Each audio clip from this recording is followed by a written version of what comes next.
Wade Eck here for MMA H.E.A.T with Matt Brown. Matt, I'm kind of curious. Donald, obviously, he wanted to fight in New York. That didn't happen. How did this fight come together? Yeah, so when Gastelum missed weight at 205, I called Dana. I said, I'll make weight tonight and go and fight Donald tomorrow. And he said, the commission's not going to allow that, so how about 210? Or what is it, 206? Yeah. December 10th, yeah. I see what you're saying. Yeah. Okay. So you actually were willing to get out to New York and step in the octagon last minute? Yeah. Great. So you're fighting Donald. Lately, he's been showing he's training in Cabo. Not really known to many of us to be a great place to train. Not a lot of facilities. What do you make of that? Do you think he's taking this fight seriously enough? Pretty much irrelevant to me, man. He's a good fighter. He's been around a long time. He knows how to fight. So it may not mean anything, and it may mean something. But I know about myself. I know what I'm focused on. I know what I can do, and I'm gonna go in there and do it. Yeah, I mean, we're ecstatic about this fight. A lot of the fans are. Does it excite you as much to go against someone who you know is going to come in there and bring it? It's irrelevant to me. I go in there to fight, and I'm gonna fight the best I can, and that's all I'm focused on. That's all I'm worried about. We're coming to the end of 2016. I'm wondering, there's a lot that's happened in the MMA world. What's a highlight for you? What stands out in your mind as a highlight of 2016? I lost both of my fights, so there ain't no highlights for me. I'm gonna make it. My highlight's gonna be Saturday. Okay, I mean that's why I asked about a highlight. I didn't know, so there really hasn't been a highlight. Okay. For me, I don't care about everybody else. Okay, so the Mixed Martial Art Association that Donald's part of, is that something that you're happy about? You don't care? Are you indifferent? Pretty much indifferent to it at this point.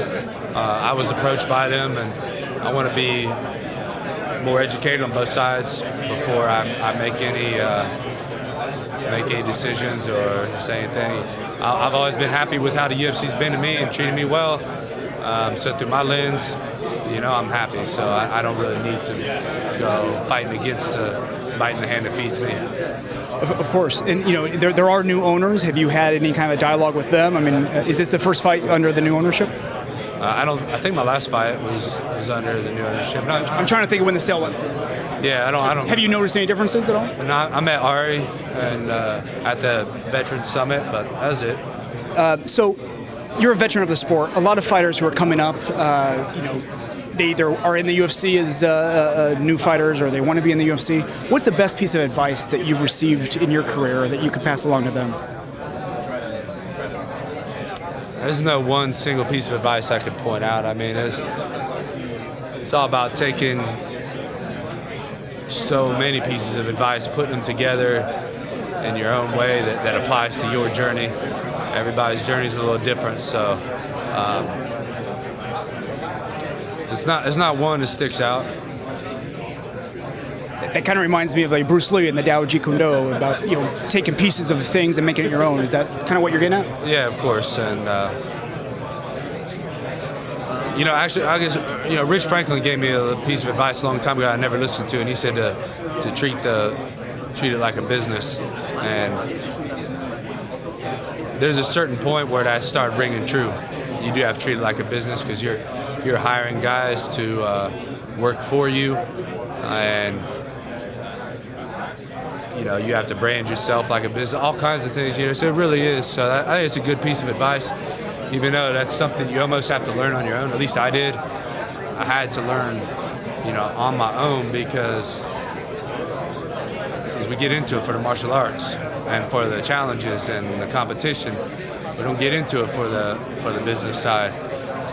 But there is a point where, that has to ring true, and you have to accept that. Yeah, on the rise, obviously, you're probably not thinking of it as a business, but at some point, you do have to make that transition, I guess. Exactly. There is a point, and it's going to be different for everybody. And, I think that, there's, like Conor is treated like a business from day one, and he's smart about it. So, I can respect that too, and that's why I do respect people like him. Whereas then, guys like Anderson, from my perspective, I assume, probably doesn't treat it like a business, probably never has. Maybe he has. It doesn't appear from the outside like he has, and does great things that way. So it's got to be about your own path. And but for me, when Rich gave me that advice, it did not ring true at all. I was like, that's some bullshit, you know, like, you're crazy, man. Like, you know, that's not no way to look at it. But at this point, I get what he's saying. You just weren't in the mindset at the time to really digest or to take it to heart. Yeah, I was probably too immature to understand it. And I guess my last question, in contrast, what's the worst piece of advice? What would you tell people? Look, avoid this if anyone recommends it. I guess the best piece would also be the worst piece, because if you do take it too business-like, then you don't get you don't get the purity of the sport, and right. So there's a balance, you know. I don't know, man.